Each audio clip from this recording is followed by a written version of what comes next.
সাহাবীদের পরে তাবেঈ রাসূল সাল্লাল্লাহু আলাইহি ওয়াসাল্লাম বলেন, এই তাবেঈদেরকেও আমার আল্লাহ পাক রব্বুল আলামিন নিজে গুণে ক্ষমা করে দিয়েছেন।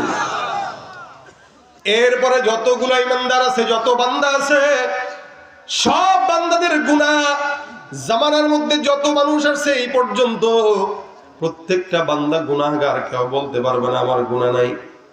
কম আর বেশ সমাজের পরিস্থিতি আর লোকের উপরে ভিত্তি করে বান্দা গুনাহ হয়। তবে মনে রাখবেন, তাবেঈদের জামানার পর থেকে নিয়ে আজ পর্যন্ত যত মানুষ আসছেন, তাবেঈ যারা আছে, ইমাম মুজতাহিদিন যারা আছে, ওই সমস্ত আল্লাহর বান্দারা আমাদের চাইতে হাজার হাজার কোটি কোটি গুণে বেশি আল্লাহওয়ালা। তাদের গুনাহ নাই বললেই চলে, কারণ তারা দুনিয়ার ফিতনা দেখেই নাই। আমরা যেটা দেখতেছি, 2024 সালের ফিতনা বেশি নাকি 2000 সালের ফিতনা বেশি? হ্যাঁ, 24-এর ফিতনা বেশি। 2024-এর ফিতনা বেশি নাকি 90 সালের ফিতনা বেশি? বলে অবশ্যই 24-এর ফিতনা বেশি। আবার 2000 সালের ফিতনা বেশি নাকি 80 সালের ফিতনা বেশি? অবশ্যই 2000 সালের ফিতনা বেশি। আমার আল্লাহ পাক ডাক দেয়া বলেন, ওয়াস-সাবিকুন আস-সাবিকুন ওয়াস-সাবিকুন আস-সাবিকুন উলাইকাল মুকাররাবুন ফি জান্নাতিন নাঈম সুল্লাতুম মিনাল আউওয়ালিন ওয়া কলিলুম মিনাল আখিরিন। আমার আল্লাহ পাক রব্বুল আলামিন বলেন, জামানা যত অতীতে মানুষ তত আল্লাহর নিকটে। সুবহানাল্লাহ। জামানা যত রাসূলের নিকটে মানুষ তত জান্নাতের নিকটে। জামানা যত রাসূলের নিকটে মানুষ তত আল্লাহর নিকটে। জামানা যত রাসূল থেকে দূরে মানুষ তত জান্নাত জাহান্নামের নিকটে। জামানা যত রাসূল থেকে দূরে মানুষ তত ফিতনার নিকটে। এ মুসলমান খুব বুঝবেন কথাটা। রাসূল সাল্লাল্লাহু আলাইহি ওয়াসাল্লাম বিদায় হয়ে গেছে ১৫০০ বছর প্রায়। এই ১৫০০ বছর এই বর্তমান জামানায় আজকে যেই সন্তানটা জন্মগ্রহণ করলো, বলেন তো 30 বছর আগে যেই সন্তানটা জন্মগ্রহণ করলো, ওই 30 বছর আগের সন্তানটা রাসূল থেকে একটু নিকটে। 30 বছর পরে যেই সন্তান জন্মগ্রহণ করেছে সে রাসূল থেকে 30 বছর পিছনে, ঠিক কিনা? 30 বছর আগের সন্তান আর 30 বছরের পর সন্তান পার্থক্য আছে, এক না। আজকের সন্তানটা আগামীকালের সন্তানের চেয়ে একদিন হলেও পয়গম্বরের নিকটে, আবার কালকের সন্তানটা তার পরের দিনের সন্তান থেকে একদিন হলেও নবীর নিকটে। আমার আল্লাহ ডাক দেয়া বলেন, যেই বান্দা যত পয়গম্বরের নিকটে, ওই বান্দা আল্লাহর তত নিকটে। এ ভাইরা আমার, এই কারণে অতীতে যায় দিন ভালো আসে দিন খারাপ। গ্রামের একটা প্রবাদ আছে না, যায় দিন ভালো আসে দিন খারাপ। যদিও আমাদের দেশে কিছু ইমানদার মুসলমান আছে যারা আকাবিরদেরকে গালি দেয়, আল্লাহওয়ালা বুজুর্গানে দিনদেরকে গালি দেয়। এরা বলে ইসলাম নাকি বুজুর্গানে দিনরা বোঝে নাই। মনে রাখবেন, আমাদের আগে যারা দুনিয়ার জমিন থেকে বিদায় হয়েছে তারা আপনার কথা অনুযায়ী ইসলাম যদিও কম বুঝছে, কিন্তু জান্নাত ঠিকই বুঝে গেছে। আর আমরা পড়ালেখা অনেক জানি, যারা যত পড়ালেখা বাড়তেছে তত জাহান্নামের দিকে মানুষ যাইতেছে আর অমানুষ হইতেছে। আগের কালের মানুষগুলো ছিল স্বর্ণের মানুষ, মানুষের ভিতরে শিক্ষা ছিল কম, আধুনিকতাও ছিল কম, কিন্তু এদের দিলের ভিতরে ছিল মালিকের ভয়। প্রত্যেকটা বান্দা নামাজের সময় বলাও লাগতো না, আজানের সময় দৌড় দিয়ে মসজিদে যাইতো, নামাজ জামাতের সঙ্গে পড়তো।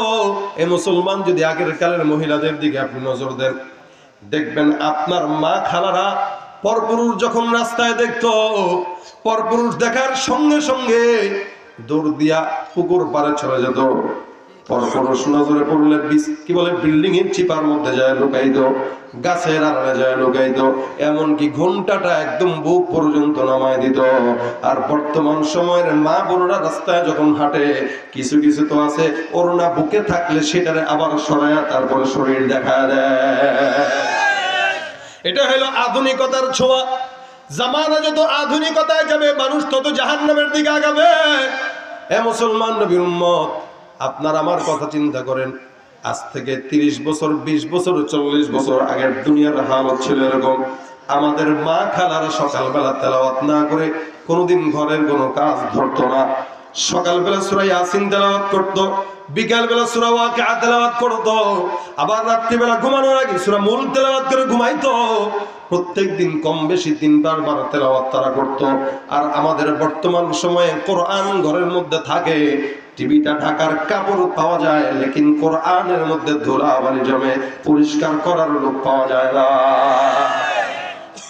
আমার মা বোনেরা তেলাওয়াত করতো আগে 3 বার 4 বার। এমনকি আমি আমার ছোটবেলা থেকে আমি আমার মা বাবাকে দেখতাম, আমার বুঝ হওয়ার পর থেকে আমার যতটুকু মনে পড়ে, আমার ঘুম যখন ভাঙতো ছোটবেলায়, আমি আমার বাবার কোরআন তেলাওয়াতের আওয়াজে আমার ঘুম ভাঙতো, আমার মায়ের জিকিরের আওয়াজে আমার ঘুম ভাঙতো। ঘুম থেকে উঠে মায়ের কোলের মধ্যে যায় মাথাটা দিয়া শুইতাম, মা সুন্দর করে মাথায় হাত বুলাইতে আর বলতো সুবহানাল্লাহ আলহামদুলিল্লাহ লা ইলাহা ইল্লাল্লাহ। ঠিক না? আমরা আমাদের মায়ের কোলের মধ্যে মাথা দিলে সুবহানাল্লাহর জিকির পাইতাম। আমরা আমাদের বাবার কাছে ঘুমাইলে তেলাওয়াতের আওয়াজে ঘুম ভাঙতো। আমরা আমাদের ছোটবেলায় ঘুম ভাঙতো আমাদের মা বাবার কোরআন তেলাওয়াতের জিকিরের আওয়াজে। আর বর্তমান সময়ের বাচ্চাদের ঘুম ভাঙে মা বাবার মোবাইল, ফেসবুক আর ইউটিউবের আওয়াজে। এটাই হলো জামানার পার্থক্য। এই কারণে জামানা যত সামনের দিকে যায় মানুষ তত জাহান্নামী, জামানা যত পিছনে মানুষ তত জান্নাতি। আল্লাহ পাক রব্বুল আলামিন বলে বান্দা টেনশনের কারণ নাই, জামানা ফিতনার দিকে যাবে, ফিতনার দিকে আগাবে, কিন্তু টেনশন নিবা না, গুনাহ তো বান্দা করবে। বান্দার গুনাহ নাই এটা বলা যায় না, তবে বান্দা গুনাহ করে। বান্দা যদি গুনাহ না করতো নতুন কোন জাতিকে আল্লাহ পাক রব্বুল আলামিন বানাইতেন। বান্দা গুনাহ করবে আবার নেকের কাজ করবে, একদিকে গুনাহ করবে আর একদিকে বলবে আস্তাগফিরুল্লাহ।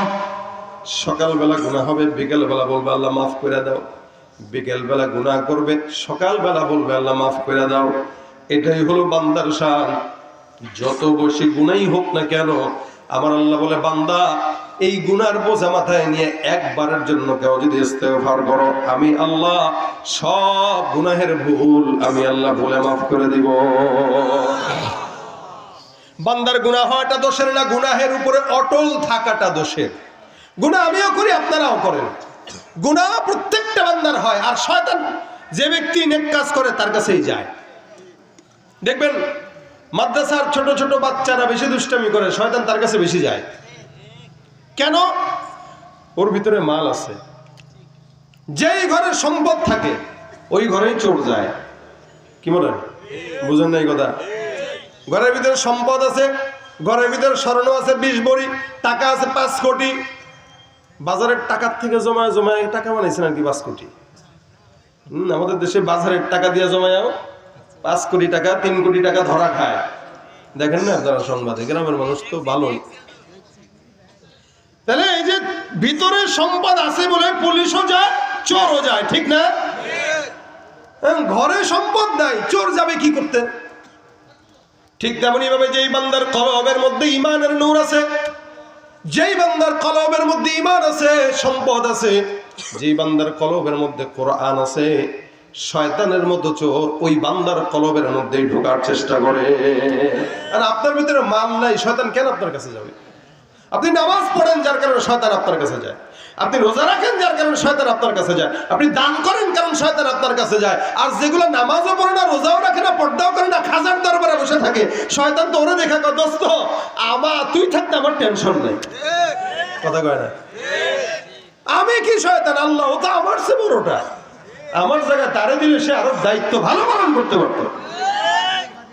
এই জন্য মুমিন নবীর ইমানদার আল্লাহ পাক রব্বুল আলামিন কোরআনে বান্দাকে স্পষ্ট জানায় দেয়, বান্দা গুনাহগার হবা, টেনশনের কোনো কারণ নেই। ইমানদার হয়ে গেছো, ইমানদার হওয়ার পর বান্দার দিলের মধ্যে যদি খারাপ লাগে, আহারে আমি খারাপ কাজ করছি, আমার আল্লাহ পাক রব্বুল আলামিন বলেন তোমার জন্য আমি আল্লাহ পাকের তরফ থেকে একটা বাণী আছে। আমি আল্লাহ পাক ঘোষণা করলাম, কুল ইয়া ইবাদিয়াল্লাযীনা আসরাফু আলা আনফুসিহিম লা তাকনাতু মির রাহমাতিল্লাহ। এ বান্দা তোমরা যারা নিজেদের অন্যায় করছো অন্তরের উপরে, নফসের উপরে, আমি আল্লাহ পাক রব্বুল আলামিন ঘোষণা করলাম তোমরা তোমাদের নফসের উপরে জুলুম করে থাকলে টেনশনের কারণ নিও না, পেরেশানি হয় না। আমি আল্লাহর রহমত থেকে নিরাশ হও না, একবারের জায়গায় 100 বার চাও, আমি আল্লাহ পুনরায় মাফ করে দিব। মাফের ঘোষণা আমার আল্লাহ পাকের তরফ থেকে আছে না নাই? কথা বলেন আছে না নাই? সুতরাং টেনশনের কারণ নাই, গুনাহ একদিকে হবে আর একদিকে তাওবা। আমার আল্লাহ পাক রব্বুল আলামিন বান্দাকে ক্ষমা করেন, ওয়াদা করছেন। নবী করিম সাল্লাল্লাহু আলাইহি ওয়াসাল্লাম হাদিসে গল্প বলতেছেন, গল্প। আমার পয়গম্বর ডাক দিয়া কয়, হে আমার উম্মত, হে সাহাবা আজমাইনের দল, পূর্ববর্তী জামানার ঘটনা তোমাদেরকে আমি শুনাই। একজন বনি ইসরাইলের জামানার লোক এমন এমন গুনাহগার ছিলেন, ওর মতো গুনাহগার ওই সময় কেউ ছিল না। বান্দা কি গুনাহ করছে? নবী করিম সাল্লাল্লাহু আলাইহি ওয়াসাল্লাম বলেন, ওই বান্দাটা এক টানে একাধারে প্রায় 99টা খুন করেছে, হত্যা। 99টা মানুষকে হত্যা করা মানুষ সাধারণ সন্ত্রাসী না, অনেক টপ লেভেলের সন্ত্রাসী। টপ লেভেল 99টা খুন করলো। রাসূল সাহাবীদেরকে গল্প শোনায়, 99টা খুন করছে যে ব্যক্তি, টপ লেভেলের সন্ত্রাসী। ওই জামানায় তার মতো সন্ত্রাসী আর কেউ নাই। 99টা খুন করার পরে মাথার মধ্যে আসছে, এতগুলা খুন করলাম, মাফ তো চাওয়া দরকার। হায়াত তো দিন যত যায় কবরের দিকে মানুষ আগায়। এ মুসলমান মুরব্বী মানুষটা বেঁচে থাকে, যুবকটা একটার পর একটা মরে যায়, ঠিক কিনা? আপনি মনে করছেন আমি জওয়ান হয়েছি, আমি মনে হয় বেঁচে যাব, আমি বাঁচবো। হায়াত মনে হয় আমার অনেক দিন আছে। আমার পাশের যে মুরব্বীটা মনে হয় দুনিয়াতে বেশি দিন বাঁচবে না, আমি মনে হয় তার চাইতে বেশি বাঁচবো। কিন্তু আপনার দাদাও বিছানায় কাতরায়, বাবাও বিছানায় কাতরায়, আপনি মরে গেছেন হুট করে। এই মুসলমান জমিনের মধ্যে যাওয়ার কোন সিরিয়াল নাই, আসার সিরিয়াল আছে। ইহা হাম সব মুসাফির হো, ইহা হাম সব মুসাফির হো, কবর আখের ঠিকানা। वही आगे रवाना है कोई पीछे रवाना, कोई आगे रवाना है कोई पीछे रवाना। একদিন না একদিন প্রত্যেকটা ইমানদারের যাওয়া লাগবে কি লাগবে না? কিন্তু কোনোদিন তো এমন হয় না আগামীকাল মরণ হবে, আজকে থেকে তাওবাটা করে তারপরে মরণ হয়। এই চিন্তা কোনো ইমানদারের নাই। সবাই মনে করে আরো মনে হয় অনেক দিন বাঁচবো। হায়াতের কোনো শেষ নাই, হায়াতের কোনো সীমারেখা নাই, হায়াতের কোনো গ্যারান্টি নাই। এই জন্য প্রত্যেকটা মুহূর্ত এভাবেই মনে রাখবেন, না মনে হয় আগামীকাল আমার মরণ আসবে। আগামীকাল মরণ যদি আসে আপনি কিভাবে দুনিয়াতে চলবেন, ওই টেনশন নিয়ে কিন্তু আপনার চলা উচিত। এই টেনশন কোন ইমানদার যদি তার অন্তরের মধ্যে রাখে চলে, ইনশাআল্লাহ ওই বান্দা কোনোদিন গুনাহ করতে পারবে না। নবী ডাক দিয়া বলতেছেন 199টা খুন করছে বান্দা। এবার তার দিমাগের মধ্যে আসলো, আল্লাহ এতগুলা হত্যা করলাম, মালিক তুমি আমাকে মাফ করে দিও। একজন আবেদের কাছে যায়, আবেদ মানে ইবাদতকারী, আলেম না, ইবাদতকারী। আলেম এক জিনিস, আবেদ আরেক জিনিস। আবেদ শুধুমাত্র ইবাদত করে। এমন একজন ইবাদতকারীর কাছে যায়, ডাক দিয়া বলতেছেন, হুজুর অনেক অন্যায় করছি, ভুল করছি, খুন করছি 99টা। আল্লাহর কাছে একটু কম তো, আপনার কাছে জিগাই আল্লাহ কি আমারে মাফ করবে কিনা। আবেদের মেজাজ গরম হয়ে গেছে। কয়টা খুন করছেন? 99টা। কয় কি 99টা খুন করছেন আপনি? বলে হ্যাঁ। লা হাওলা ওয়ালা কুওয়াতা ইল্লা বিল্লাহ। আপনি মনে করছেন আল্লাহ আপনার এত সহজে মাফ করবে? মিয়া হ্যাঁ, আরে ভাবেন ধমক টমক দিয়া রে পাঠায় দিতেছে। আল্লাহর খায় দেয় কাম নাই। আপনার মতো 99টা খুনের দিকে মানুষকে মাফ করবে? যান যান যান, এগুলো দেখাও বাপ। বেচারা সন্ত্রাসী মানুষ মেজাজ গরম হয়ে গেছে। কয় কি রে, আমি 99টা খুন করছি, একটু ভয় তো কথা বলবে আমার সাথে। সাথে ছিল ছুরি। চিন্তা করলো 99টা করছি, তোর মতো শয়তান রাখার দরকার নাই, যার কাছে মাফ নাই। ছুরিটা পেটের মধ্যে ঢোকা দিয়ে কওয়া যায়, আগে ছিল 99, এখন হয়েছে সেঞ্চুরি। এটারও মেনে দিস। কথা বুঝছেন নি? বাড়ছে না কমছে? এবার আল্লাহর কাছে ডাক দেয়া বলে, আল্লাহ 99টা ছিল, ভালো ছিল, একটা বাড়ছে, 100টা হয়ে গেছে। মালিক এখন তো আমার মনে হয় না আমি আর মাফ পাবো। হাঁটতে হাঁটতে তাকায় দেখে আরেকজন আলেম দেখা যায়। আলেমের কাছে যায়, কয় হুজুর 99টা খুন করছিলাম, মাথার মধ্যে টেনশন আসছে মাফ পাওয়ার জন্য। একজনের কাছে গেছি আপনার মতো হুজুর, সে কয় মাফি নাকি পাবো না, মেজাজ গরম হয়ে গেছে, তারাও মেরে ফেলছি, এখন আপনার কাছে আসছি 100টা খুনের গুনাহ নিয়ে, বলেন মাফ পাবো কিনা? হুজুর কয় টেনশনের কারণ নাই, মাফ 100% নিশ্চিত। বেচারা ডাক দেয়া কয় হুজুর আপনি কি ভয়ে কইছেন নাকি? কথা কয় না, ভয়ে কইছেন নাকি? কিসের ভয়? কয় যে একটারে মারছি। বেটা কিসের ভয়? খুন করছো কয়টা? বলে 100টা। কোন ইমানদার যদি 100টা কেন 1 লক্ষটাও খুন করে আমার মাওলার কাছে মাফ চায়, বান্দার গুনাহ যেখানে শেষ, আমার মাওলার দয়া শুরু। তুমি পারো করতে মোচন অভাব দুঃখী লোকের, তুমি পরম মুক্তি দাতা মালিকে জগতের, তুমি পারো করতে মোচন অভাব দুঃখী লোকের, তুমি পরম মুক্তি দাতা মালিকে জগতের, তোমার কাছে চাই যে পানা আমরা প্রতিদিন, তোমার দয়ায় পূর্ণ আমার সারা নিশিদিন। আল্লাহ তুমি দয়ার সাগর, আল্লাহ তুমি দয়ার সাগর, রহমানুর রহিম, তোমার দয়ায় পূর্ণ আমার সারা নিশিদিন। কার দয়া? আমার আল্লাহ পাক রব্বুল আলামিন বান্দাকে ক্ষমা করার জন্য ঘোষণা দেয়। আলেম ডাক দেয়া বলে, গুনাহগার 100টা হত্যা করলা, টেনশনের কারণ নাই। আমার আল্লাহ পাক রব্বুল আলামিন ঘোষণা করলেন, বান্দা লা তাকনাতু মির রাহমাতিল্লাহ। জমিনের মধ্যে কোন ইমানদার যদি নিজের নফসের উপরে গুনাহের মাধ্যমে জুলুম করে, আমার আল্লাহ পাক রব্বুল আলামিন বান্দার কলব দেখেন, বান্দার চেহারা দেখে না, সৌন্দর্য দেখে না, ক্ষমতা দেখে না, টাকা দেখে না, বান্দার কলব দেখে। এই জন্য আল্লাহ বলেন, ইন্নাল্লাহা লা ইয়ানজুরু ইলা সুওয়ারিকুম ওয়া আমওয়ালিকুম ওয়ালাকিন ইয়ানজুরু ইলা কুলুবিকুম ওয়া আ'মালিকুম। বান্দা আল্লাহ পাক ডাক দেয়া বলেন, নিশ্চয়ই আল্লাহ বান্দার চেহারা দেখে না, সম্পদ দেখে না, ক্ষমতাও দেখে না, আমার আল্লাহ তাকায় দেখে কোন ইমানদারের অন্তর কতটুকু পরিচ্ছন্ন। সুবহানাল্লাহ। এই বান্দাটা পরিচ্ছন্ন দিল নিয়ে আমার মাওলার কাছে যায়। আমার আল্লাহ পাক রব্বুল আলামিন মাফ কেন করবে না? আলেমটা ডাক দিয়ে বলে, যুবক ভাই, 100টা খুনের অন্যায় নিয়ে গুনাহ নিয়ে যাও, ওই এলাকার মধ্যে অনেক বড় একজন আল্লাহওয়ালা বুজুর্গ আছে অথবা নবী আছে, তার কাছে যা তওবা করে মাফ চাও, আমার আল্লাহ পাক রব্বুল আলামিন তোমাকেও মাফ করে দিবে। সুবহানাল্লাহ। খুন করছে কয়টা? আসেননি কেমন 100টা খুন করছেন? 100টা খুনের অধিকারী তাও কোন উম্মত? বলে বনি ইসরাইল। অন্য সব নবীদের উম্মতদের আগে উম্মতে মুহাম্মাদিরা জান্নাতে যাবে। নবী বলেন, আমার উম্মতদের পাওয়ার এত, সব নবীর উম্মতরা পিছে পিছে, আমার উম্মতরা আগে আগে।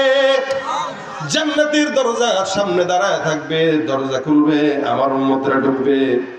সব নবীর উম্মতরা তখন ঢুকবে যখন আমার নবীর উম্মতরা, আমার উম্মতরা আদনা থেকে আদনা উম্মত তার জান্নাতে যাওয়া শেষ হবে। তার মানে ভালো জায়গাগুলো আল্লাহ আমাদেরকে দিয়া, বাহিরের বারান্দাগুলো নবীর উম্মতদেরকে দিবে। সুবহানাল্লাহ। কত সম্মান আল্লাহ পাক আমাদেরকে দিচ্ছে, বুঝেননি? কথা বুঝেন? কত সম্মান আল্লাহ পাক দিছে। সেখানে বনি ইসরাইলের জামানার লোক 100 খুন করছে, এ লোক বলে ভাই মাফ 100% শিওর। এবার লোকটা যায়, উদাহরণস্বরূপ মনে করেন বাসা এখানে আপনাদের এলাকায় বিকয়া না, বাসা এখানে, আপনি ঢাকায় যাবেন, ঢাকায় যায় আল্লাহওয়ালার কাছে হাত দিয়া তওবা করবেন। তওবার দরজা কোন জায়গায়? বলে ঢাকায়। বেচারা গোসল টোসল করে রওনা দিয়ে দিছে, মাত্র রওনা দিছে, আতর টাতর লাগায়, সুগন্ধি লাগায় আল্লাহর কাছে তওবা করবে, মাফ চায়, ভালো হয়ে যাবে, নিয়ত করছে। নবী বলেন, কেউ যদি একটা নেকের নিয়ত করে কিন্তু নেকটা করতে পারে নাই, বুঝবেন, কেউ যদি একটা কি করে? নেকের নিয়ত করে, নেক করে নাই, নিয়ত করছে কিন্তু নেকটা করতে পারে, ফালাম ইয়ামাল। আল্লাহ নবী বলেন, সে ওই নেকের কাজটা করতে পারে নাই। রাসূল বলেন, কাতাবাল্লাহু লাহু হাসানাতান কামিলা, আমার আল্লাহ তার আমল নামার খাতায় পরিপূর্ণ নেকের সওয়াব লিখে দিবে। তাহলে নিয়ত করছে, তাওবা করবে। রওনাও দিছে বাসার থেকে, এখান থেকে মাত্র পাংশা পর্যন্ত গেছে অথবা রাজবাড়ি পর্যন্ত গেল, বাকি রাস্তা অনেক, ঢাকা পর্যন্ত যাওয়া লাগবে, রাস্তা মাত্র অল্প, গেছে মাত্র 20 কিলো, আরো বাকি 80 কিলো। এই বান্দাটার রাস্তা 20 কিলো যাওয়ার পরে আল্লাহ কয়, আজরাইল এই বান্দার হায়াত শেষ, বান্দার জানটা কবজ করে আমার কাছে নিয়ে আস। হায় হায়, বান্দার হায়াত শেষ হয়ে গেল, বান্দার ইন্তেকাল, কবরে চলে গেছে, লাশ নিয়া, রূহ নিয়া, শরীর নিয়া দুই দলের মধ্যে দ্বন্দ্ব লেগে গেছে। জান্নাতের ফেরেশতা কয় নিঃসন্দেহে এটা জান্নাতি, জাহান্নামের ফেরেশতা কয় নিঃসন্দেহে জাহান্নামী। কেন? বলে 100টা খুন করার পর বান্দা কেমনে জান্নাতে যায় দেখে ছাড়বো, আর জান্নাতের ফেরেশতারা কয় বান্দা তওবার নিয়ত করার পরে কেমনে জাহান্নামে যায় দেখে ছাড়বো। সুবহানাল্লাহ। আপনারা কি বুঝতেছেন কথা? ইনশাআল্লাহ। দুই দলে ঝগড়া লাগছে, আওয়ামী লীগ বিএনপি। আর আল্লাহ কয় আওয়ামী লীগও দরকার নাই, বিএনপিও দরকার নাই, তত্ত্বাবধায়ক সরকার একটা দরকার। এক কাজ কর, বলে কি?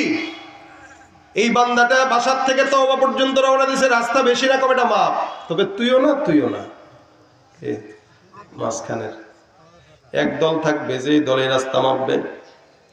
বান্দার রাস্তা যদি তওবা পর্যন্ত বেশি হয় বান্দা জান্নাতি, রাস্তা যদি কম হয় জাহান্নামী। আসলে এই রাস্তা ছিল কম, মাত্র গেছে 20 কিলো, বাকি আছে 80 কিলো। জাহান্নামের ফেরেশতারা খুশি, জিন্দেগিতে এটা রাস্তা বেশি হওয়ার সম্ভাবনা নাই। আর জান্নাতের রাস্তাটা টেনশন, হায় হায় রে, রাস্তা মাপতে দিছে, তার মানে মনে হয় ফেল হয়ে যাবে। বলেন তো, বান্দার আমল দিয়া বান্দা কি জান্নাত পায় নাকি কখনো? এক আল্লাহর বান্দা 500 বছরের ইবাদত নিয়া মরছে। রাসূল সাল্লাল্লাহু আলাইহি সাল্লাম বলেন মরার পরে সে চিন্তা করছে 500 বছরের হায়াত নিয়া, ইবাদত নিয়া মনে হয় বান্দা জান্নাতে যেতে পারবে। আল্লাহর কাছে যায়, আল্লাহ গো আমার 500 বছরের নেক আছে। আল্লাহ কবে এই বান্দা 500 বছরের নেক নি? বলে হা। জান্নাত পাবিনি? বলে হা। পাবো না কেন? 500 বছরের নেক। আমার আল্লাহ ডাক দেয়া, আচ্ছা এই ফেরেশতা যা বান্দাকে জাহান্নামের একদম দ্বার প্রান্ত থেকে ঘুরে নিয়ে আস, একদম দূর থেকে ঘুরাও, জাহান্নামটা একটু দেখায় দাও। দূর থেকে বান্দাকে জাহান্নাম দেখায়, বান্দার পানির পিপাসা লেগে যায়, গরমের ঠেলায় পানির পিপাসা। পানি কোথায়, পানি কোথায়, পানি কোথায় বলে চিৎকার দেয়। এবার আল্লাহ পাক একটা ফেরেশতাকে দিয়া 1 গ্লাস পানি বিক্রি করার জন্য তার সামনে পাঠায় দেয়। ফেরেশতা কয় পানি পানি পানি, লাগবে কার? লাগবে নি। এই বান্দা দূর থেকে দেখে কয় ভাই ভাই ভাই ভাই পানি লাগবে, তাড়াতাড়ি দাও। ফেরেশতা কয় পানি লাগতে হলে 500 বছরের হায়াতের আমল দেওয়া লাগবে। বেচারা কয় 500 বছরের চেয়ে কম হয় না, খাইলে খান হলে ভাত। পানি লাগবে, 500 বছরের নেক দিয়া দেয়। এবার আল্লাহর কাছে কয় আল্লাহ পাচ্ছি। আল্লাহ কয় জান্নাতটা দাও। আল্লাহ কয় টাকা আসেনি। টাকা মানে কি? নেকি।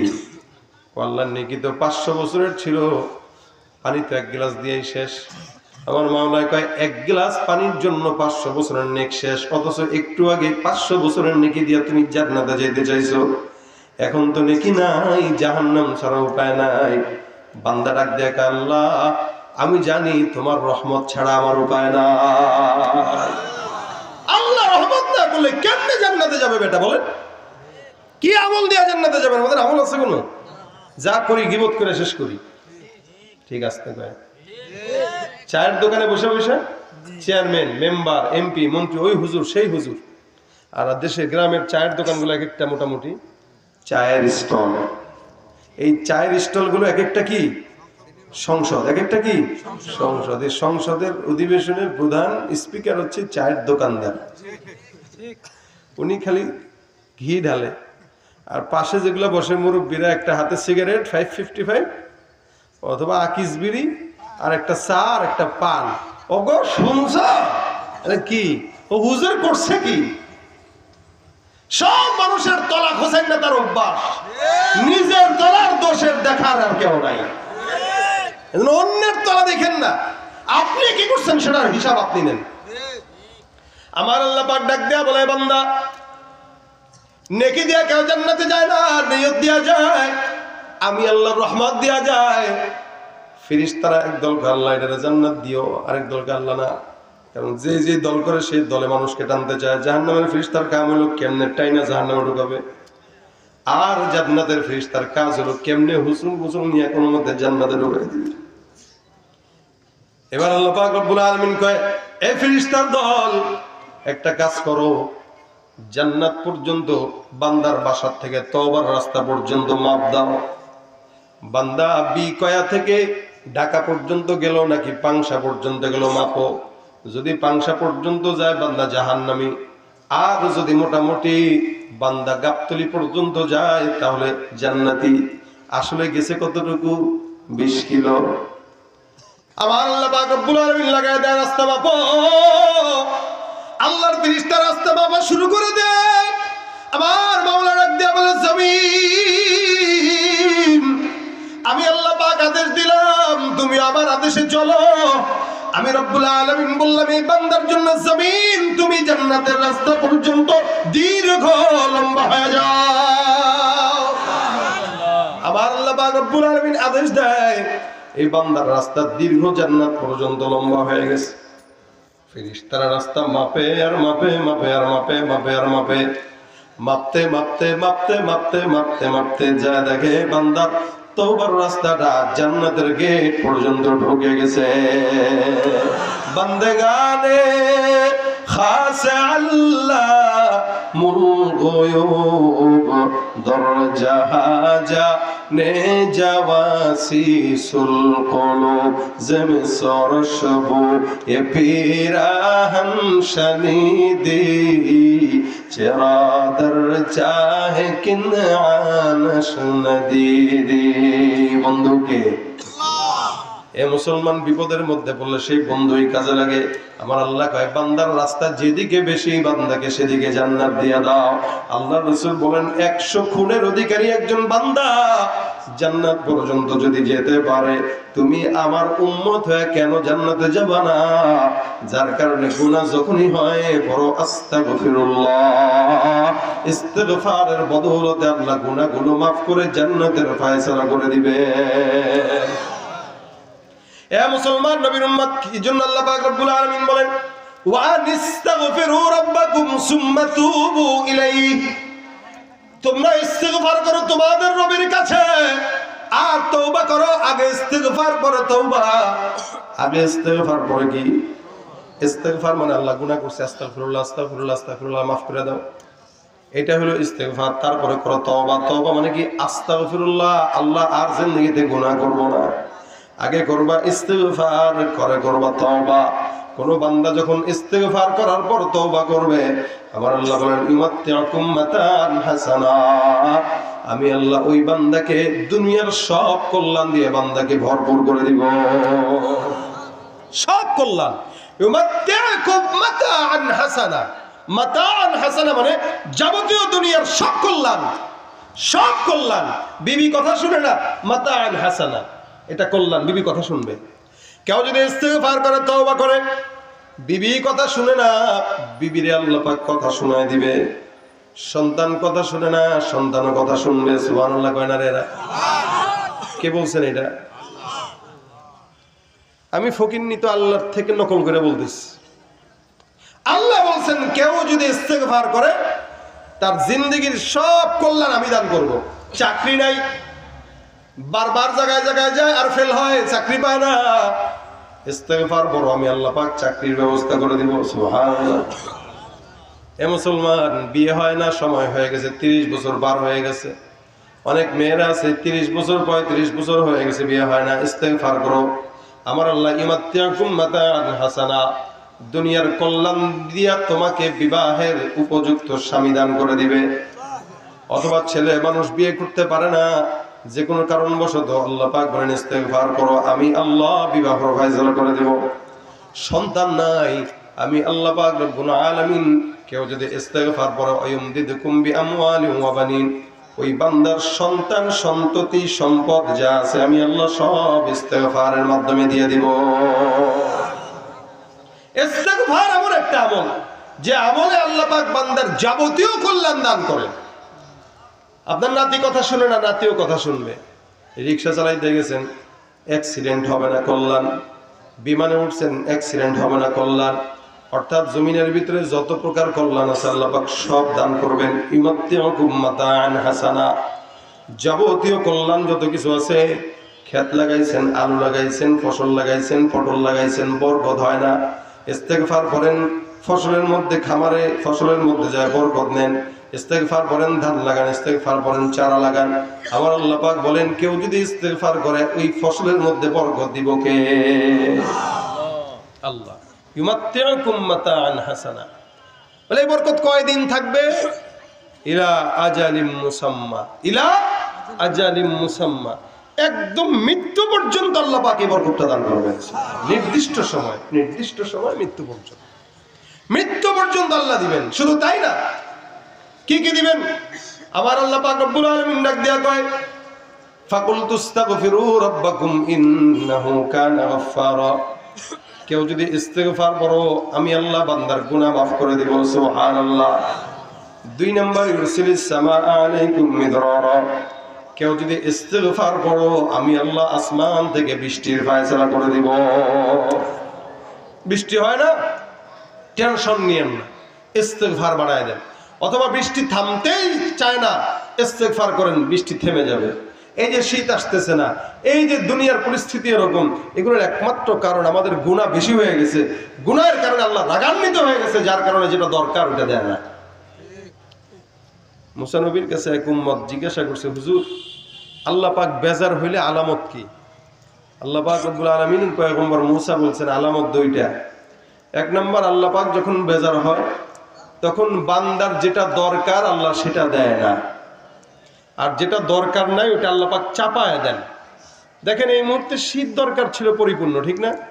যদি কয়েকজন মুরব্বী রুমাল টুমাল কান টুপি নিয়ে এসে শীতটাকে ডাকার চেষ্টা করছেন, কিন্তু শীত কিন্তু আসে নাই। কোট পরে আসছেন অনেকে, কিন্তু শীত কিন্তু আপনি আনতে পারেন নাই, বরং আপনার গরমই লাগতেছে। চেষ্টা করতেছে শীতকে আনার, আল্লাহ যদি না দেয় কেমনে আনবেন? অথচ এই সময় শীত পরিপূর্ণ থাকার কথা। বাজার সদায়ের দাম কমার কথা, কিন্তু কমে নাই, বাড়ছে। মনে করছেন স্বৈরাচার বিদায় হলে কমবে, কমে নাই, বরং আরো বাড়ছে। আবারও বাড়বে, সামনে আরো বাড়বে। যেটা দরকার ওটা আল্লাহ কমাইতেছেন না, কিন্তু যেটা দরকার নেই ওটা কমাই দিতেছেন। নেয়ামত দরকার ছিল, নেয়ামত কমাই দিচ্ছেন। আম হইতেছে না এখন, অন্য সময় এই সময় আমের বইল টইল আসে, আম হয়ে যায় বা অনেক ফসলাদি হয়, তো এইগুলো এখন নাই। আল্লাহ পাক নেয়ামত দিচ্ছেন না কেন? আল্লাহ যখন বেজার হয় যেটা দরকার হয় এটা দেয় না, যেটা দরকার নাই ওটা চাপায় দেয়। এখন এই দুনিয়ার সব পরিস্থিতির উপর বিবেচনা করে বলেন তো আমাদের আল্লাহ আমাদের উপরে খুব সন্তুষ্ট? হ্যাঁ, খুব সন্তুষ্ট। অনেকে বুঝে, অনেকে বুঝে না। অনেকে কয় হ্যাঁ সন্তুষ্ট। কি করছেন আপনি সন্তুষ্ট? আল্লাহ আল্লাহ প্রচন্ড পরিমাণে রাগ হয়ে আছেন, প্রচন্ড পরিমাণে গোসা হয়ে আছেন বলেই আমাদের উপর থেকে নিয়ামত উঠায় নিতেছেন। ইলিশ মাছ আছে ঠিকই, আল্লাহ পাক ঘ্রাণ উঠায় নিছেন, মজা উঠায় নিছেন। আম হয় ঠিকই, স্বাদ উঠায় নিছেন। ফল খাওয়ান ঠিকই, ইনজেকশন দিয়ে 2 নম্বর বানায় তারপরে খাওয়াইতেছেন। আমরা 1 নম্বর চোখেও দেখি না। মুরগির ডিম ঠিকই মুরগি দিচ্ছে, কিন্তু ডিম খাওয়ার সামর্থ্য নেই, 16 টাকা পিস। আল্লাহ কঠিন করে দিছে। এটা আমাদের হাতের, বিমা কাসাবাত আইদিকুম, আমরা যা হাতের কামাই করতেছি তা। আমাদের গুনার বোঝা বাড়তেছে, গুনার বোঝা কমতেছে না। দিন যত যায় গুনার বোঝা বাড়ে, কমানোর ফিকির আমাদের নাই। এজন্য বয়স যার যত বেশি তার গুনাহের ফিরিস্তিও তত লম্বা, রিসিট লম্বা। ওখান থেকে ওই গুনাহ, ওখান থেকে এই গুনাহ, ওখান থেকে ওই গুনাহ। আবার কখনো কখনো এই গুনাহটা কাটা একটা আস্তাগফিরুল্লাহর মাধ্যমে। আমাদের ভাউচার থাকে না, ভাউচারে এটা খরচ, এটা জমা, এটা খরচ, এটা জমা। গুনাহতেও এটা গুনাহ, এটা কাটা থাকে। তো বান্দার গুনাহের ফেরেশতা থাকে বিশাল বড়, ইস্তেগফারের ফেরেশতা থাকে এতটুকু। আল্লাহ পাক বেজার হবে না তো হবে কি? একদিকে গুনাহ করেন, আরেকদিকে ইস্তেগফার করেন। এটা হইলো তো কেটে দেন, আবার হইলো তো আরেকটা দিয়ে কেটে দেন, আরেকদিন আরেকটা হলো তো কেটে দেন। না কেটে করতে থাকা, এটা নিমক হারাম আর বেঈমানের আলামত। কন্টিনিউ গুনাহ করতে থাকা বেঈমানের আলামত। গুনাহ আমারও হয়, আমাদের গুনাহ যদি আপনারা জানতেন আমাদের ওয়াজ শুনতেন না। আবার স্বামীর গুনাহ যদি বিবি জানতো, তার স্বামী বিবির সামনে দাঁড়াইতে পারতো না। বিবি মোবাইলে কার সাথে গোপনে গোপনে চ্যাটিং করে, এটা যদি স্বামী জানতো তাহলে চড়ায়া দাঁত ফেলাই দিত, কিন্তু জানে না। প্রত্যেকটা মানুষের গুনাহ যদি মানুষ জানতো, আমরা কেউ সামনাসামনি কারো হইতে পারতাম না। কিন্তু এটাও আল্লাহ পাকের দয়া যে তোরা 1000 কোটি গুনাহ করার পরেও আমি গোপন রাখবো। অথচ অন্য সব নবীদের বেলায় আল্লাহ পাক এগুলো গোপন রাখতেন না, প্রকাশ করে দিতেন। কে কখন গুনাহ করছে, কে কোথায় গুনাহ করছে, কিভাবে করছে, সব দেখা যেত, সব বুঝতো। কিন্তু আপনার আমার বেলায় আল্লাহ পাক কত দয়া করছেন দেখেন। আল্লাহ নিজেও গুনাহ গোপন রাখছেন, শুধু তাই না বলেও দিছেন তুমিও আরেকজনের গুনাহ যদি জানো, গোপন রাখো, তাহলে কিয়ামতে তোমার সব গুনাহ আমি একদম গোপন রেখে জান্নাত দিয়ে দিব। অপরাধ গোপন থাকলে মাফ পাওয়া সহজ। আপনি দল করেন, আপনার দলের লোক আপনারা বাঁচাবে যদি আপনার গুনাহ সে জানে। আর এই গুনাহ যদি আপনি কারো সামনে না করেন, আপনি দলের লোক রেখবেন, ভাই আমি এই গুনাহটা করছি, কেউ জানে না, আপনি একা জানছেন, ভাই একটু ম্যানেজ করে নেন। লোক করবে ঠিক আছে, ভবিষ্যতে যদি আর কোনোদিন দেখি তাহলে কিন্তু আর মাফ করব না, এবারের জন্য মাফ।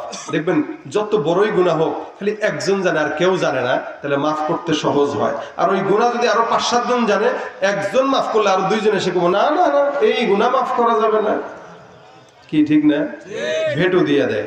ঠিক তেমনই ভাবে কিয়ামতের ময়দানে কোনো বন্ধুকে সাক্ষী রেখে গুনাহ করবেন, আপনি তো আল্লাহ পাক আপনারা মাফ করে দিবে, যা এই যাই যা কইব আপনি দৌড় মারবেন, আরেকটা এসে কব আল্লাহ আমি আর ও একসাথে করছি। দেখেন জিজ্ঞেস করেন, আমি জানি তো, ও আমার নিয়ে গেছিল তো ওই যে কলেজে সিপাই, আমি সাক্ষী, আরে আমার বাসায় তেরে মাফ করলে আমি কি দোষ করছি? আল্লাহ কইবো আরে তোর তো মাফ করেই দিছিলাম রে, তুই তো পেছ লাগাই দিলে আরেকজনের সাক্ষী রেখা। ওই যে গল্প করছে দোস্ত কালকে কি করছি জানোস, বলে কি পড়াইছি পড়াইছি কারে আছে না ওই যে আমার ক্রাশ, তোর ক্রাশ আজীবন থাকবো, আমি কাম বানাইছি। এই যে কইছে গুনাহ বলে আমার অহংকার করে বলে আমি এটা করছি, আমি ওইটা করছি, খুব অহংকার করে বলেন তো, এ আপনার বন্ধু আপনারা খাবে কিয়ামতের ময়দানে। আল্লাহ মাফ করুক, যদি গোপনে হয়েও যায় আল্লাহর কাছে বলতে পারবেন যে আল্লাহ আমি তো গোপনে করছিলাম। আল্লাহ বলবে ঠিক আছে তুইও গোপনে করছো, তোরটাও আমি আল্লাহ গোপন রেখে দিলাম, যা, আর কেউ জানার দরকার নেই, আর কেউ জানা দরকার নেই। এই জন্য গুনাহ গোপনে করেন, কিন্তু গুনার উপর অটল থাকেন না। আজকে হয়ে গেছে কালকে মাফ চায় না, পরের দিন হয়েছে তার পরের দিন মাফ চান, গুনাহের বোঝা বাড়ানো এটা কোনো বুদ্ধিমানের কাজ না, কমানোটা হলো বুদ্ধিমানের কাজ। কমবে কিভাবে? নবী করিম সাল্লাল্লাহু আলাইহি ওয়াসাল্লাম বলেন গুনাহ হয়ে গেল হাজার হাজার কোটি কোটি, সমুদ্রের ফেনা পরিমাণ গুনাহ। আমার পয়গম্বর বলেন কেউ যদি সমুদ্রের ফেনা পরিমাণ গুনাহ নিয়ে বলে আস্তাগফিরুল্লাহ আস্তাগফিরুল্লাহ আস্তাগফিরুল্লাহ, রাসূল সাল্লাল্লাহু আলাইহি ওয়াসাল্লাম বলেন একবার ইস্তেগফারের মাধ্যমে বান্দা সব গুনাহগুলো আল্লাহ পাক ক্ষমা করে দিবে। খালি একবার বলছেন, একবার বলার কারণে যদি গুনাহ মাফ হয়ে যায় তাহলে 100 বার বললে কতবার মাফ হবে? আমার পয়গম্বর ডাক দেয়া বলেন মাল্লাজিমাল ইস্তিগফার জাআলাল্লাহু লাহু মিন কুল্লি হাম্মিন ফারজা ওয়া মিন কুল্লি দিকিন মাখরাজা ওয়া রাযাকাহু মিন হাইসু লা ইয়াহতাসিব। মনে রাখবেন আল্লাহর কাছে বন্ধুত্ব করবেন, আল্লাহ পাক ঠকাবে না। দুনিয়ার নেতাকে বন্ধু বানায় দেখছেন, 16-17 বছর বন্ধু বানাইছেন, বিপদে যখন পড়ছে আপনারে না নিয়েই হেলিকপ্টারে ভাগছে। আমার আল্লাহ পাক রব্বুল আলামিনকে বন্ধু বানায় নেন, বিপদে বান্দার হাত আল্লাহ পাক ছেড়ে দেয় না। আমার আল্লাহ বলেন ইয়া রাসূল লা তুরকু উম্মাতাকা ফারদা, আপনার যাওয়ার পর আপনার উম্মতের জন্য আপনার টেনশনের কারণ নাই। আপনার উম্মতকে আমি আল্লাহ একদম জান্নাত পর্যন্ত বান্দার হাতটা ধইরা সুন্দর করে জান্নাত পর্যন্ত বান্দাকে নিয়ে যাব। ভাইরা আমার, আমার আল্লাহ পাক রব্বুল আলামিন কত বড় বন্ধু হয়, যার কারণে বান্দা রাত্রিবেলা দিনের বেলা 24 ঘন্টা আল্লাহর দরজা বান্দার জন্য খোলা না বন্ধ? খোলা না বন্ধ? মায়ের গর্ভ থেকে নিয়ে কবর পর্যন্ত আল্লাহ পাক রব্বুল আলামিন বান্দাকে নিয়ামত দিতেছেন। এই নিয়ামত জন্মের পরেও দিবেন, আগেও দিবেন, আবার ইন্তেকালের পরেও ইনশাআল্লাহ জান্নাতে দিবেন, ঠিক কিনা? শিশুকালে মায়ের দুধে বাঁচাও খোদা প্রাণ, মায়ের স্নেহে বেড়ে উঠি তোমার অবদান। শিশুকালে মায়ের দুধে বাঁচাও খোদা প্রাণ, মায়ের স্নেহে বেড়ে উঠি তোমার অবদান। বন্ধু হয়ে ভালোবাসা, বন্ধু হয়ে ভালোবাসা ছড়াও জগৎময়। তোমার মতো প্রিয় বন্ধু যার হৃদয়ে রয়, তার কি আর থাকতে পারে, তার কি আর থাকতে পারে চিন্তা মৃত্যুর ভয়। তোমার মতো প্রিয় বন্ধু যার হৃদয়ে রয়, তোমার মতো প্রিয় বন্ধু যার হৃদয়ে রয়। বন্ধুকে আমার আল্লাহ মায়ের গর্ভ থেকে বাচ্চাকে এত চমৎকার নিয়ামত দিয়া দিয়া বাচ্চাকে বড় করে। এ মুসলমান নবীর উম্মত, আল্লাহ পাক রব্বুল আলামিন বলে, বান্দা এরপরে আমি আল্লাহ পাক রব্বুল আলামিন তোরে বড় করলাম, নিয়ামত দিলাম, তোরে বানাইলাম শুধুমাত্র আমার গোলামির জন্য, কিন্তু তুই গোলামি করিস না। দেখেন তো আপনাদের এলাকায় চাকরিজীবী যারা আছে, চাকরি করে, কোম্পানিতে চাকরি করেন, দোকানে চাকরি করেন না কেন, 30 দিনের মধ্যে 20 দিন যদি কেউ চাকরি না করে বেতন আসবে না কাটবে? কাটবে। 30 দিনের মধ্যে 10 দিন যদি কেউ চাকরি না করে 10 দিনের বেতন কাটা, বাকি 20 দিনের বেতন রেডি। এ মুসলমান, দুনিয়ার জমিনে সরকারিও চাকরি যদি কেউ করে এরকম নিজাম।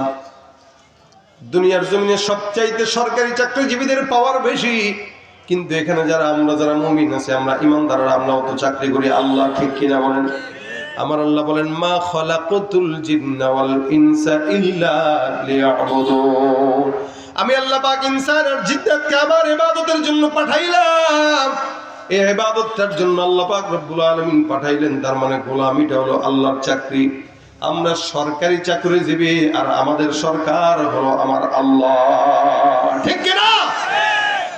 সবচেয়ে বড় সরকার আল্লাহ। আমার মাওলা যদি চাইতেন, বান্দা গুনাহ করছস, চাকরি ঠিক মতো করস না, তোর চাকরি কি নামাজ পড়া, তোর চাকরি কি রোজা রাখা, তোর চাকরি কি ইমানদার হওয়া, তোর চাকরি কি সুদ না খাওয়া, তোর চাকরি কি ঘুষ থেকে বিরত থাকা? বলেন তো, এই সমাজে অসংখ্য ইমানদার নামাজি কারামি আছে যারা সুদও খায়, নামাজও পড়ে? অসংখ্য আছে, শুধু আছে না। এত বড় বড় দাড়ি, দেখলে মনে হবে জান্নাত থেকে এই মাত্র আসছে, এই মাত্র আসছে। এই লোকটা সুদের টাকা, হাজী সাহেব কেমনে চলেন? আলহামদুলিল্লাহ, আল্লাহ চালায়। চাকরি করার পরে 50 লাখ টাকা পাইছিলাম, ব্যাংকে রাখি, মাসে মাসে যা আসে আলহামদুলিল্লাহ আল্লাহ চালায় দেয়। ব্যাংকের সুদের টাকা আসতেছে আর কয় আল্লাহ চালায়। নাউযুবিল্লাহি মিন যালিক। কেউ সুদ খাইলো, সারা জিন্দেগির ইবাদত নষ্ট হয়ে গেল। হাজী সাহেব, আমার আল্লাহ পাক রব্বুল আলামিন বলেন, বান্দা এই যে আমি আল্লাহ বললাম সুদ খাবা না, জিনা করবা না, ব্যভিচার করবা না, কারো উপর অত্যাচার করবা না, এগুলো আমার চাকরি। তুমি মুসলমান দাবি করো, নামাজ পড়ো না, মুসলমান দাবি করো, সুন্নত মানো না, মুসলমান দাবি করো, সুদ খাও, মুসলমান দাবি করো, ঘুষ খাও। আমার আল্লাহ ডাক দিয়া বলেন, ওয়ামিনান নাসি মান ইয়াকুলু আমান্না বিল্লাহি ওয়া বিল ইয়াউমিল আখির ওয়া মা হুম বিমুমিনিন। মানুষের মধ্যে যারা এরকম আছে, নামাজ পড়ে না, রোজা রাখে না, সুন্নত মানে না, কিন্তু মুসলমান দাবি করে, এরা যতই দাবি করুক না কেন এরা মুসলমান নয়, এরা ভণ্ড বেঈমান, ঠিক কিনা? তুমি সুদের টাকায় প্রাসাদে গড়ো, ঘুষ ছাড়ো না, দিন দুঃখী না খেয়ে মরে, খবর রাখো না, ঠিক কিনা? সুদের টাকায় প্রাসাদে গড়ো, ঘুষ ছাড়ো না, দিন দুঃখী না খেয়ে মরে, খবর রাখো না। তুমি তুমি ঘুষ খেয়ে বিচার করো সাজিয়া প্রধান, তুমি ঘুষ খেয়ে বিচার করো সাজিয়া প্রধান। তুমি কেমন মুসলমান, তুমি কেমন মুসলমান, কেমন মুসলমান, তুমি কেমন মুসলমান। নামাজের সাথে নাই পরিচয়, মানো না কোরআন, নামাজের সাথে নাই পরিচয়, মানো না কোরআন। তুমি কেমন মুসলমান, তুমি কেমন মুসলমান। তুমি রমজান এলে রাখো না রোজা, দিনকে করো আঘাত, পয়সা কড়ির নেই তো অভাব, দাও না তো যাকাত। ঠিক কিনা? রমজান এলে রাখো না রোজা, দিনকে করো আঘাত, পয়সা কড়ির নেই তো অভাব, দাও না তো যাকাত। তুমি ইমানদারির বড়াই করো, নেই তোমার ঈমান, তুমি ইমানদারির বড়াই করো, নেই তোমার ঈমান। তুমি কেমন মুসলমান, তুমি কেমন মুসলমান। নামাজের সাথে নাই পরিচয়, মানো না কোরআন, নামাজের সাথে নাই পরিচয়, মানো না কোরআন। তুমি কেমন মুসলমান, তুমি কেমন মুসলমান। ঠিক কিনা? নবীর উম্মত দাবি করো, সুন্নাহ মানো না, নবীর অপমানে তোমার হৃদয় কাঁদে না। তুমি নবীর উম্মত দাবি করো, সুন্নাহ মানো না, নবীর অপমানে তোমার হৃদয় কাঁদে না। তুমি বিজাতীয় সংস্কৃতিতে সপেছো পরাণ, তুমি বিজাতীয় সংস্কৃতিতে সপেছো পরাণ। তুমি কেমন মুসলমান, তুমি কেমন মুসলমান। নামাজের সাথে নাই পরিচয়, মানো না কোরআন, নামাজের সাথে নাই পরিচয়, মানো না কোরআন। তুমি কেমন মুসলমান, তুমি কেমন মুসলমান। হওয়ার মতো মুসলমান 10 জন হইলেই যথেষ্ট। কি লোক দিয়া দুনিয়া ভরপুর, কিন্তু মুসলমান কম, বেঈমান বেশি। এই কারণে আল্লাহ নিয়ামতকেও শুধু মুমিনদের জন্যই নির্দিষ্ট করছেন, বেঈমানদের থেকে উঠায় নিয়ে যাচ্ছেন। তার মানে নিয়ামত কমে গেছে। নিয়ামত পাবে কই? সব ফজরের সময় ঘুমায়, সব ঘুমায়, অথচ আল্লাহর নিয়ামত ওই সময়টাই আল্লাহ নাযিল করে। প্রতি ফজরে সুবহে সাদিকে আল্লাহ পাক বান্দার উপরে রহমত বর্ষণ করেন। বান্দা যারা ঘুমের থেকে উঠে, দেখবেন ফজরের নামাজের সময় ঘুম থেকে উঠলে আলাদা একটা রহমত পাওয়া যায়। যারা ফজর নামাজ পড়ার অভ্যাস আসেনি কারো আপনাদের? আলহামদুলিল্লাহ, মুরব্বীদের তো আছেই, জওয়ানদের নাই। আজকের ফজরের নিয়ত করবেন, কারা কারা ফজর পড়বেন ইনশাআল্লাহ? আল্লাহ তুমি কবুল করো বলেন আমিন।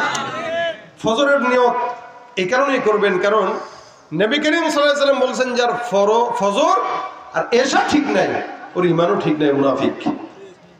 আমাদের দেশের অধিকাংশ মানুষ যোহর পরে, আসর, মাগরিব পরে, এশাও পড়ে না, ফজরও পড়ে না। অধিকাংশ মুনাফিকের আলামত। এখানে ফজর আর এশা যত কষ্ট হোক পড়ার চেষ্টা করবেন। কি রাজি আছেন? এই ফজরের সময় আল্লাহ পাক যাদেরকে উঠার তৌফিক দেয়, আপনারা দেখেন একটু ঘুরে ঘুরে, ফজরের নামাজের সময় শীতল একটা আবহাওয়া, পবিত্র একটা আবহাওয়া, পবিত্র একটা ঘ্রাণ। বলে কেন? ফজরের নামাজের সময় কোনো মুনাফিকের নিঃশ্বাস জমিনে থাকে না। সব মুনাফিক ঘুমায়, সব মুনাফিক নাক নাড়েন, সব মুনাফিক নাক টানে, সব মুনাফিক ঘুমায়। সজাগ থাকে কারা? ইমানদার।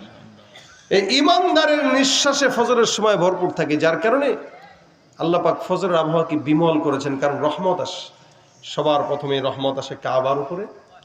ওখান থেকে আল্লাহ পাক জায়গায় জায়গায় যেখানে যখন দরকার সেখানে তখন বন্টন করে।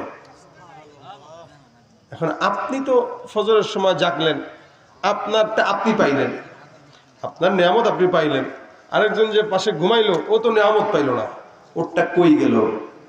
আল্লাহ ওরটা আপনারে দেয় নাই, ওরটা দিছে হইল এই আসমানের, জমিনের সব জায়গায়, সমুদ্রের মাছকে, ওই পাহাড়ের গাছকে, পাহাড়ের কত শত শত লক্ষ লক্ষ গাছ, একটা গাছের কি কোনোদিন যায় পানি দিচ্ছেন আপনারা? একটা গাছের গোড়ায় পানি দেওয়া লাগে না, বরং পাহাড়ের ফল আরো বেশি মজাদার হয়, পিওর হয়। পাহাড়ের মুরগি, পাহাড়ের হাঁস, পাহাড়ের পশু পাখি, পাহাড়ের কলা, পাহাড়ের গ্যান্ডারি, যা বলেন এগুলোর মজাও থাকে কি বেশি, কারণ এটা স্বয়ং আল্লাহ পাকের রহমত নিয়ে বড় হয়। ওই যে মুমিন বেঈমান যে বান্দা ফজর না পড়ে ঘুমাইছে, আল্লাহ তার রহমতটাকে ওই পাহাড়ের গাছের গোড়ায় দিয়ে দেয়, ওই জমিনকে দেয়, যার কারণে ওই জমিন পানি না থাকলেও উর্বর হয়। এই জমিনের অন্যান্য জায়গায় আল্লাহ পাক দিয়ে দেয়। এই বেঈমানের সমস্ত নেয়ামত অন্য রাপে তারা উর্বর হয়, আর বেঈমান দিন যত যায় ফকিন্নির ঘরের ফকিন্নি হয়, সে বুঝেও না। এই জন্যই বললাম আমাদের গুনাহের ফিরিস্তি অনেক অনেক অনেক বড়, তাও আর ফিরিস্তি নাই। একটা গুনাহ আজকে হয়েছে, কালকে একটু ইস্তেগফার করে নেন। নবী করিম সাল্লাল্লাহু আলাইহি ওয়াসাল্লাম বলেন, আমি নিজেও রাসূল প্রত্যেক দিন 100 বার ইস্তেগফার করতাম। সুবহানাল্লাহ। কতবার? 100 বার। রাসূল নিজে প্রত্যেক দিন 100 বার কমাস কম ইস্তেগফার করতেন। 100 বার রাসূল সাল্লাল্লাহু আলাইহি ওয়াসাল্লাম নিজে। আচ্ছা বলেন আপনারা, রাসূলের কি গুনাহ আছে? নবী করিম সাল্লাল্লাহু আলাইহি ওয়াসাল্লাম নিষ্পাপ।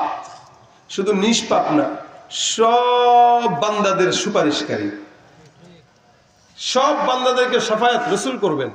ধরে ধরে হাউজে কাউসারের পানি পান করাবেন, ধরে ধরে এক একটাকে নিয়ে নিয়ে জান্নাতে ঢুকে যাবেন।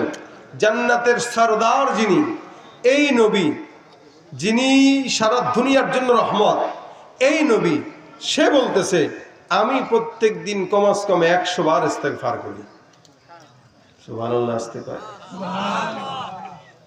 আল্লাহর নবী 100 বার করে, আপনি আমি কয়বার করি? বলে একবারও না, মনেও থাকে না, কেমনে পড়া লাগে জানিও না। এই কারণে হাতের কাজ আছে, পায়ের কাজ আছে, জবানের তো কোনো কাজ নাই গীবত ছাড়া। ওই চায়ের দোকানে বসে গীবত শেখায়াত করি, এটা আমাদের কাজ। এইটার দ্বারা ফায়দা কি হয়? আপনার নেকিগুলা আরেকজন নেয়, আর বদগুলা আরেক আপনার কাজে চলে আসে। আপনি যখন কারো গীবত করলেন, মাআযাল্লাহ, আপনি যখন কারো গীবত করলেন, তখন যার গীবত করলেন তার সমস্ত গুনাহ আপনার কাছে আসবে, আর আপনার সব নেকি তার কাছে যাবে। আপনাকে যদি জিজ্ঞাসা করা হয়, ভাই অমুকরে চিনো? বলে চিনি। তো কি হয়? আমার শত্রু। ও কি জান্নাতে যাবে? কাল জান্নাতে আমি লিখে দিব জাহান্নাম ছাড়া উপায় নেই। আপনি তো তাকে জাহান্নামে পাঠাইতে পারেন, আপনি তার জন্য জাহান্নামের কামনা করেন, কিন্তু আপনি নিজেও জানেন না গোপনে গোপনে তাকে জান্নাতে পাঠিয়ে দিচ্ছেন। কিভাবে? আপনার করা আমলগুলো গীবতের মাধ্যমে তার আমলনামায় জমা হচ্ছে, আপনি জান্নাতি হয়ে যাচ্ছেন মনে করছেন, কিন্তু জান্নাতি তাকে বানায় দিচ্ছেন, আর তার গুনাহগুলো নিয়ে আপনি জাহান্নামী হয়ে যাচ্ছেন। রাসূল সাল্লাল্লাহু আলাইহি ওয়াসাল্লাম হাদিস বর্ণনা করেছেন যে এক বান্দা এরকম জান্নাতে ঢুকবে, পিছন থেকে আরেক লোক টান দিয়া ধরছে, এই এদিকে আয়। কই যাস? জান্নাতে যাই। কে পাঠাইছে? আল্লাহ। তাড়াতাড়ি দুনিয়ার জমিনে আমারে নিয়ে গীবত করে এলাকার ভিতরে মানুষের কাছে আমার ব্যাপারে বদনাম রটাইছিলি, এটার খেসারত আজকে দে। বলে কি খেসারত দেওয়া লাগবে? সেদিনের যেই বদনামগুলো রটাইছিলি, লজ্জায় ফেলছিলি, ওইটার জন্য আজকে আমি এতগুলো নেকির কারণে জান্নাতে যেতে পারতেছি না, নেকি দে, তারপরে তোর মাফ। বেটা আল্লাহ রাখবো, আল্লাহ এটা কি? আমি তো জান্নাতেই চলে যাচ্ছিলাম। আল্লাহ কয়ে গেছিলি তো, আমি তো তোর মাফি করে দিয়েছিলাম, তো সমস্যা কি? আল্লাহ এই যে পিছন থেকে একজন আসে আটকায় দিছে। কেন? নেকি চায়। কিসের জন্য? গীবত করছিলাম। এটা তো বান্দার হক। বান্দার গীবত করা বান্দার হক নষ্ট করা। আপনি আমার ব্যাপারে না জেনে মন্তব্য করছেন, আমার হক নষ্ট করছেন, আমার সম্মান নষ্ট করছেন, এটার কারণে আমি কিয়ামতে আপনাকে ধরতে পারবো, কারণ এটা আমার হক। আল্লাহটা আল্লাহ মাফ করে জান্নাত দিয়ে দেবে, কিন্তু আমারটা যদি মাফ না করে আপনার বাপেরও সাধ্য নয় জান্নাতে যাবে। সুতরাং আপনি আমার গীবত করার আগ দিয়ে চিন্তা করেন যে আমি এই লোকটার গীবত করতেছি যে কতটুকু ভালো করতেছি। আপনি যদি বলেন আমি জাহান্নামী, সেটা আমার আল্লাহ বুঝবে আর আমি বুঝবো। আপনি আপনার জান্নাতের চিন্তাটা আগে করেন, তারপর আমাকে জাহান্নামী বলেন। রাসূল সাল্লাল্লাহু আলাইহি ওয়াসাল্লাম বলেন, এই ব্যক্তিটাকে আল্লাহ পাক রব্বুল আলামিন ধরবেন, যারা বলবেন এই তোরে তো আমি জান্নাত দিয়েই দিছি, এখন আমার দোষ কি? তা ব্যক্তি বলবে আল্লাহ ওই যে দুনিয়াতে একটু গীবত করছিলাম, আল্লাহ আপনি মাফ করে দেন না। আল্লাহ বলবে এটা আমার মাফের বিষয় না, যার গীবত করছো, যার সম্মান নষ্ট করছো, যার ইজ্জত নষ্ট করছো, তার কাছে মাফ চাও। সে যদি করে আমি আল্লাহ অনুমতি দিয়ে দিলাম, সে তো করবে না। সে বলবে আজকে 10 নেকির কারণে আমি জান্নাতে যেতে পারতেছি না, আগে 10টা নেকি দাও, তারপরে জান্নাতে যাও। এখন এই বেচারা তার আমলনামা থেকে 10 নেকি দিয়া 10টা নেকি কম হওয়ার কারণে সে যাবে জাহান্নামে, আর এই ব্যক্তি 10 নেকি দিয়া আল্লাহর জান্নাতে ঢুকে যাবে। কি বুঝেন? এই হইল হাল। এই কারণে হাতের পায়ের কাজ আছে, জবানে কোনো কাজ থাকে না। আমরা জবানের কাজ একমাত্র উঠায় রাখবো, এটা আস্তাগফিরুল্লাহ। বলেন কি উঠাবো? আস্তাগফিরুল্লাহ। এই রাত 12টা পর্যন্ত ওয়াজ শুনতেছেন, শোনার পরে যদি একটা কথা বাসা পর্যন্ত নিয়ে যেতে পারেন, এটা কামিয়াবি। এটা কি কামিয়াবি? শুনলেন 12টা পর্যন্ত, বাসায় গেলেন, পকেট খালি করে গেলেন, কি ফায়দা আছে? কোনো ফায়দা নেই। এই কারণে শেষ কথা যেটা বলছি সেটা শুনেন। হাতের কাজ আছে, পায়ের কাজ আছে, জবানের যেহেতু কোনো কাজ নাই, আর জবানের কাজটাই আল্লাহ পাক দিয়েছে জিকিরের জন্য। বান্দা জিকির করবে, বান্দার জিহ্বা ব্যথা হবে না। দেখবেন মাথা ব্যথা আছে, গাল ব্যথা আছে, বুক ব্যথা আছে, পেট ব্যথা আছে, হাত ব্যথা, পা ব্যথা, কপাল ব্যথা, সব ব্যথা থাকলেও জিহ্বা কোনোদিন ব্যথা করে না। কেন জিহ্বা ব্যথা করে না? তাহলে জিহ্বা দিয়ে বান্দা শুধুমাত্র আল্লাহর জিকির আদায় করবে। এই জন্য আজকে এখানে নিয়ত করেন যে ইনশাআল্লাহ আমরা শেষমেশ যে কথাটা শুনবো এটা বাসা পর্যন্ত নিয়ে যাব। বলেন জোরে ইনশাআল্লাহ। আল্লাহ তৌফিক দান করুক, বলেন আমিন। এই শেষমেশের কথাটা হলো এটাই যে আর যতদিন বাঁচবো হায়াতে, হাতের কাজ আছে, পায়ের কাজ আছে, জবানের কাজ নাই, প্রত্যেক দিন কমাস কম 100 বার ইস্তেগফার করবো। কয়বার? 100 বার। কিভাবে?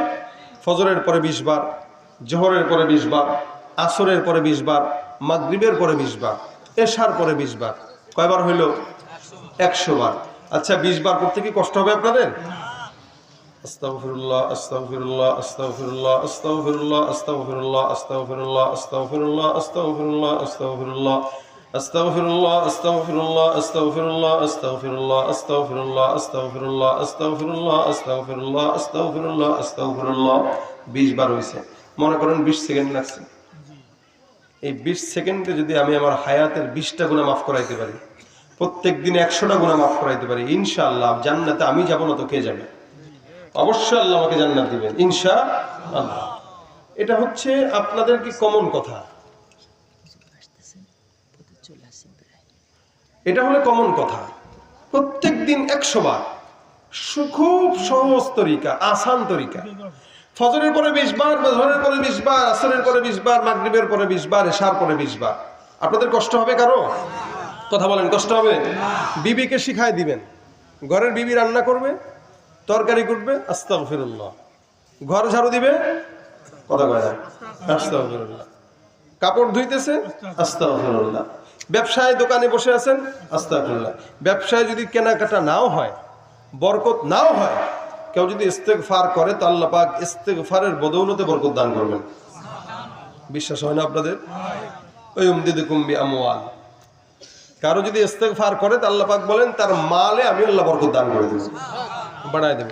আপনি গুনাহ মাফ করার জন্য ইস্তেগফার না পড়লেও বড়লোক হওয়ার জন্য অন্তত পড়েন, কারণ বড়লোক তো সবাই হতে চায়, কথা কয় না?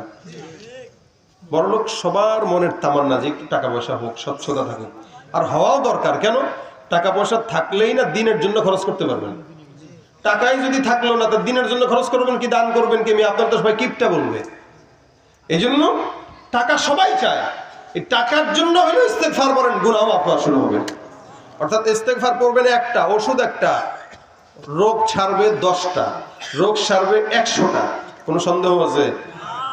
এই জন্য প্রতিনিয়ত আমরা সবাই ইস্তেগফারের আমল করব। নিয়ত কারা কারা আছে হাতটা তুলে দেখার। আল্লাহ তুমি আমাদের সকলের মনের আশা পূরণ করো, জোরে বলেন আমিন। আমা তৌফিক ইল্লা বিল্লাহ। আসসালামু আলাইকুম ওয়া রাহমাতুল্লাহি ওয়া বারাকাতুহু।